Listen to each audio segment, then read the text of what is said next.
The Tailor of Gloucester.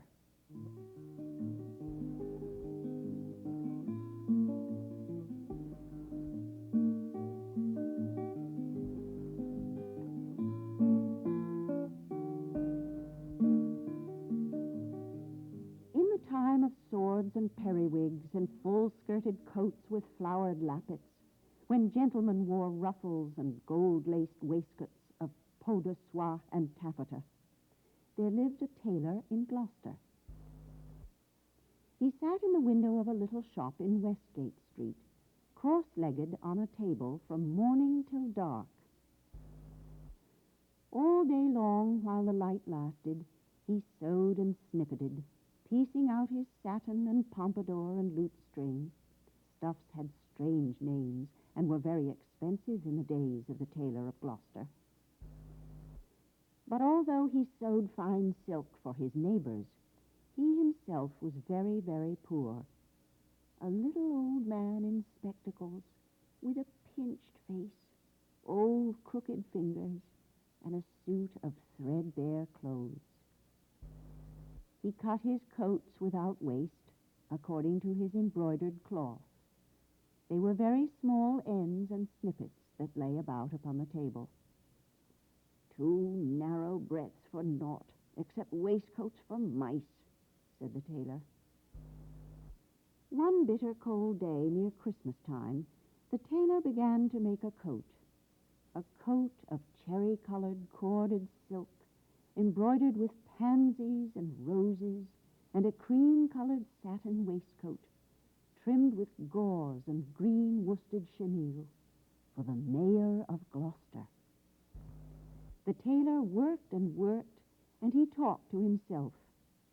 He measured the silk and turned it round and trimmed it into shape with his shears. The table was all littered with cherry-colored snippets.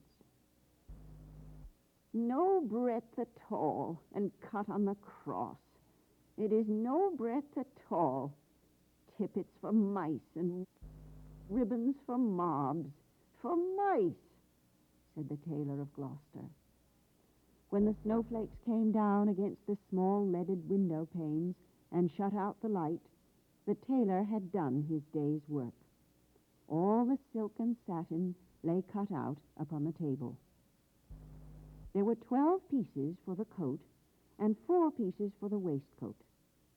And there were pocket flaps and cuffs and buttons, all in order. For the lining of the coat, there was fine yellow taffeta.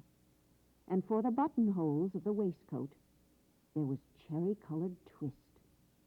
And everything was ready to sew together in the morning, all measured and sufficient, except that there was wanting just one single skein of cherry-colored twisted silk.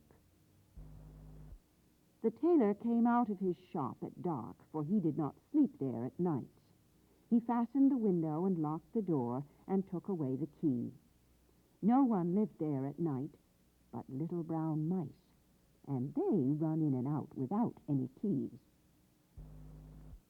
For behind the wooden wainscots of all the old houses in Gloucester, there are little mouse staircases and secret trap-doors, and the mice run from house to house through those long, narrow passages. They can run all over the town without going into the streets. But the tailor came out of his shop and shuffled home through the snow. He lived quite nearby in College Court, next the doorway to College Green, and although it was not a big house, the tailor was so poor he only rented the kitchen. He lived alone with his cat. It was called Simpkin. Now all day long, while the tailor was out at work, Simpkin kept house by himself, and he also was fond of the mice, though he gave them no satin for coats.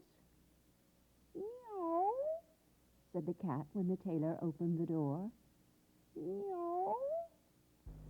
The tailor replied, "Simpkin, we shall make our fortune, but I am worn to a ravelling. Take this groat, which is our last fourpence, and Simpkin take a china pipkin, buy a pennyworth of bread, a pennyworth of milk, and a pennyworth of sausages.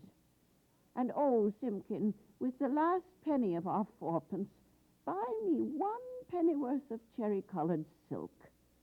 But do not lose the last penny of the fourpence, Simpkin, or I am undone and worn to a thread paper, for I have no more twist. Then Simpkin again said, "Meow," and took the groat and the pipkin and went out into the dark. The tailor was very tired and beginning to be ill. He sat down by the hearth and talked to himself about that wonderful coat.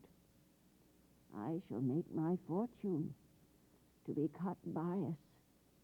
The mayor of Gloucester is to be married on Christmas Day in the morning, and he hath ordered a coat and an embroidered waistcoat to be lined with yellow taffeta, and the taffeta sufficeth. There is no more left over in snippets than will serve to make tippets for mice." Then the tailor started, for suddenly, interrupting him, from the dresser at the other side of the kitchen came a number of little noises. Tip-tap, tip-tap, tip-tap, tip. "Now, what can that be?" said the tailor of Gloucester, jumping up from his chair. The dresser was covered with crockery and pipkins, willow-patterned plates and teacups and mugs. The tailor crossed the kitchen and stood quite still beside the dresser, listening and peering through his spectacles. Again, from under a teacup came those funny little noises. Tip-tap, tip-tap, tip-tap, tip. "This is very peculiar," said the tailor of Gloucester. And he lifted up the teacup, which was upside down. Out stepped a little live lady mouse and made a curtsy to the tailor. Then she hopped away down off the dresser and under the wainscot. The tailor sat down again by the fire, warming his poor cold hands and mumbling to himself. "The waistcoat is cut out from peach-colored satin, tambour stitch and rosebuds in beautiful floss silk. Was I wise to entrust my last fourpence to Simpkin? 21 buttonholes of cherry-colored twist." But all at once, from the dresser, there came other little noises. Tip-tap, tip-tap, tip-tap, tip. "This is passing extraordinary," said the tailor of Gloucester, and turned over another teacup, which was upside down. Out stepped a little gentleman mouse and made a bow to the tailor.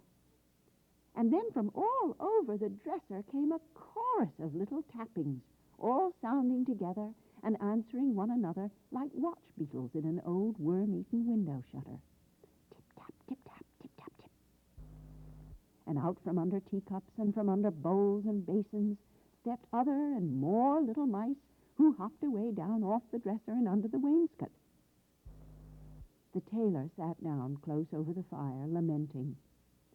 21 buttonholes of cherry-colored silk, to be finished by noon of Saturday, and this is Tuesday evening.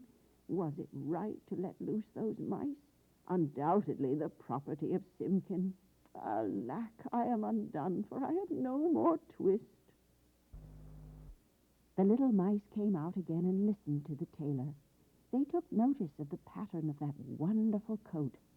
They whispered to one another about the taffeta lining and about little mouse tippets. And then all at once, they all ran away together down the passage behind the wainscot, squeaking and calling to one another as they ran from house to house. And not one mouse was left in the tailor's kitchen when Simpkin came back with the pipkin of milk. Simpkin opened the door and bounced in with an angry "Wow!" like a cat that is vexed. For he hated the snow, and there was snow in his ears and snow in his collar at the back of his neck.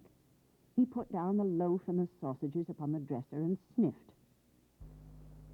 "Simpkin," said the tailor, "where is my twist?" But Simpkin set down the pipkin of milk upon the dresser and looked suspiciously at the teacups.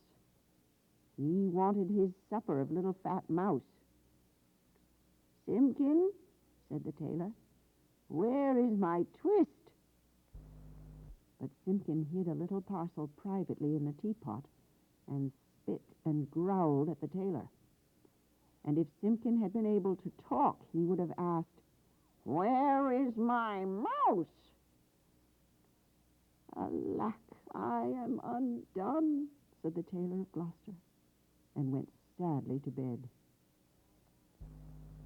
All that night long Simpkin hunted and searched through the kitchen, peeping into cupboards and under the wainscot, and into the teapot where he had hidden that twist. But still he found never a mouse.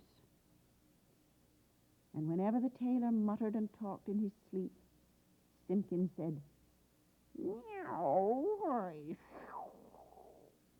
and made strange, horrid noises as cats do at night.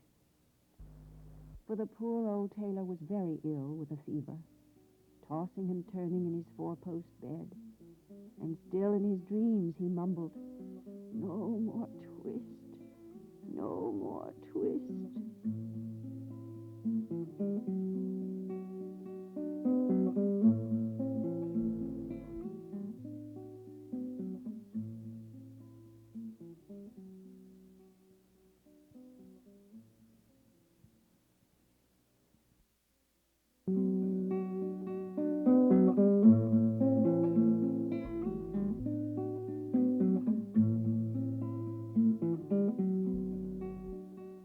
All that day he was ill, and the next day and the next.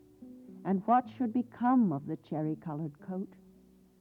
In the tailor's shop in Westgate Street, the embroidered silk and satin lay cut out upon the table, 21 buttonholes, and who should come to sew them when the window was barred and the door was fast locked?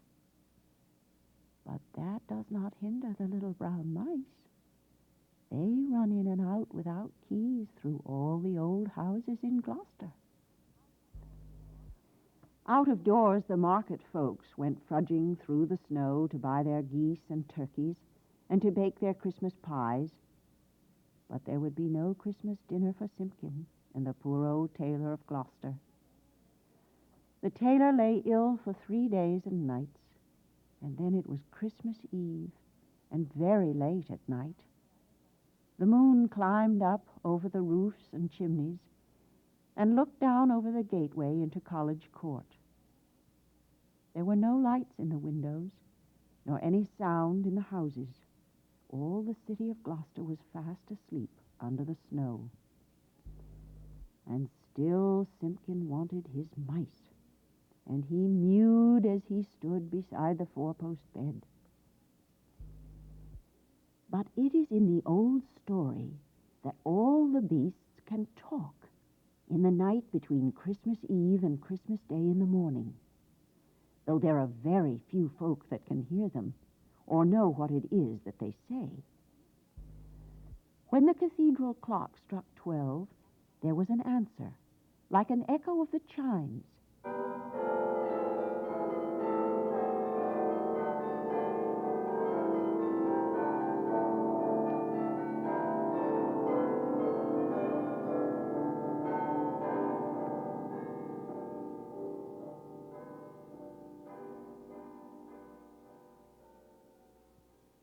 And Simpkin heard it and came out of the tailor's door and wandered about in the snow.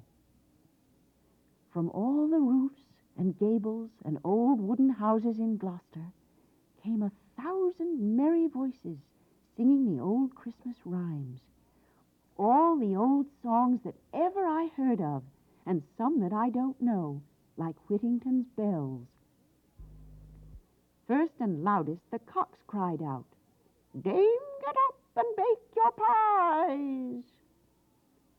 "Oh, dilly, dilly, dilly," sighed Simpkin. And now in a garret there were lights and sounds of dancing, and cats came from over the way. "Hey, diddle, diddle, the cat and the fiddle, all the cats in Gloucester except me," said Simpkin. Under the wooden eaves, the starlings and sparrows sang of Christmas pies, and jackdaws woke up in the cathedral tower, and although it was the middle of the night, the throstles and robins sang. The air was quite full of little twittering tunes. But it was all rather provoking to poor hungry Simpkin. Particularly he was vexed with some little shrill voices from behind a wooden lattice. I think that they were bats, because they always have very small voices, especially in a black frost, when they talk in their sleep like the Tailor of Gloucester. They said something mysterious that sounded like, "Buzz," quoth the blue fly, "hum," quoth the bee. Buzz and hum, they cry, and so do we. and Simpkin went away shaking his ears as if he had a bee in his bonnet. From the tailor's shop in Westgate came a glow of light, and when Simpkin crept up to peep in at the window, it was full of candles. There was a snippeting of scissors and a snappeting of thread, and little mouse voices sang loudly and gaily. 24 tailors went to catch a snail. The best man amongst them durst not touch her tail. She pulled out her horns like a little Kylo cow. Run, tailors, run, or she'll have you leaving now. Then, without a pause, the little mouse voices went on again. Feed my lady's oatmeal, grind my lady's flour. Put it in a chestnut, let it stand an hour. Meow, meow, interrupted Simpkin, and he scratched at the door. But the key was under the tailor's pillow. He could not get in. The little mice only laughed and tried another tune. 3 little mice sat down to spin. Pussy passed by and she peeped in. What are you at, my fine little men? Making coats for gentlemen. Shall I come in and cut off your thread? Oh no, Miss Pussy, you bite off our head. Meow, meow, cried Simpkin. Hey, diddle diggity. Answered the little mice. Hey, diddle diggity, poppity pet. The merchants of London, they wear scarlet. Silk in the collar and gold in the hem. So merrily march the merchantmen. They clicked their thimbles to mark the time, but none of the songs pleased Simpkin. He sniffed and mewed at the door of the shop. And then I bought a pipkin and a popkin, a slipkin and a slopkin, all for 1 farthing. And upon the kitchen dresser Added the rude little mice. Meow, scratch, scratch, scuffled Simpkin on the windowsill, while the little mice inside sprang to their feet and all began to shout at once in little twittering voices. No more twist, no more twist, no more twist. And they barred up the window shutters and shut out Simpkin. But still through the nicks in the shutters he could hear the click of thimbles and little mouse voices singing. No more twist, no more twist, no more twist, no more twist. Simpkin came away from the shop and went home considering in his mind. He found the poor old tailor without fever, sleeping peacefully. Then Simpkin went on tiptoe and took a little parcel of silk out of the teapot and looked at it in the moonlight. And he felt quite ashamed of his badness compared with those good little mice. When the tailor awoke in the morning, the first thing which he saw upon the patchwork quilt was a skein of cherry-colored twisted silk, and beside his bed stood the repentant Simpkin. "Alack, I am worn to a ravelling," said the Tailor of Gloucester, "but I have my twist." The sun was shining on the snow when the tailor got up and dressed and came out into the street with Simpkin running before him. The starlings whistled on the chimney stacks, and the throstles and robins sang, but they sang their own little noises, not the words they had sung in the night. "Alack," said the tailor, "I have my twist, but no more strength nor time than will serve to make me one single buttonhole. For this is Christmas Day in the morning, The mayor of Gloucester shall be married by noon, and where is his cherry-colored coat? He unlocked the door of the little shop in Westgate Street, and Simpkin ran in like a cat that expects something. But there was no one there, not even one little brown mouse. The boards were swept clean, the little ends of thread and the little silk snippets were all tidied away and gone from off the floor. But upon the table, oh joy! The tailor gave a shout. There, where he had left plain cuttings of silk, there lay the most beautifulest coat and embroidered satin waistcoat that ever were worn by a mayor of Gloucester. There were roses and pansies upon the facings of the coat, and the waistcoat was worked with poppies and cornflowers. Everything was finished, except just one single cherry-colored buttonhole. And where that buttonhole was wanting, there was pinned a scrap of paper with these words in little teeny-weeny writing: "No more twist." And from then began the luck of the tailor of Gloucester. He grew quite stout, and he grew quite rich. He made the most wonderful waistcoats for all the rich merchants of Gloucester and for all the fine gentlemen of the country round. Never were seen such ruffles or such embroidered cuffs and lappets. But his buttonholes were the greatest triumph of it all. The stitches of those buttonholes were so neat, so neat. I wonder how they could be stitched by an old man in spectacles with crooked old fingers and a tailor's thimble. The stitches of those buttonholes were so small, they looked as if they